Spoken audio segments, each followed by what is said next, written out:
I am the Tofu Golem. Please enjoy the video. In this video, I will show how to replace the battery in an Audi A6 key fob. Start by locating the seam on the key fob and release the mechanical key by pressing the small button. Use a flathead screwdriver gently in the seam to pry open the shell without twisting hard.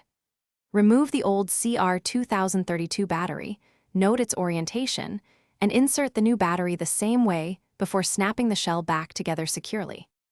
Begin by removing the mechanical key and placing the fob face down on a cloth. Insert the flathead into the seam and apply gentle pressure until the case pops open to avoid breaking tabs.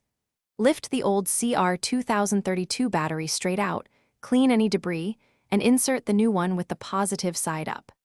Reconnect the halves by aligning clips and pressing firmly until you hear a satisfying snap, then test the buttons.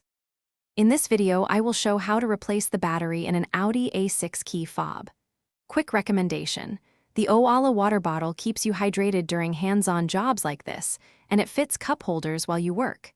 If you like the tip, subscribe and like to support the channel, and check the description for the link and other deals.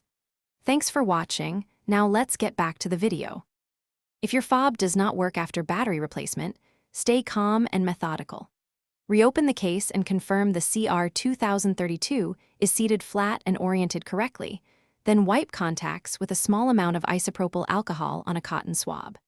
Try another fresh battery if needed because some cells fail out of package.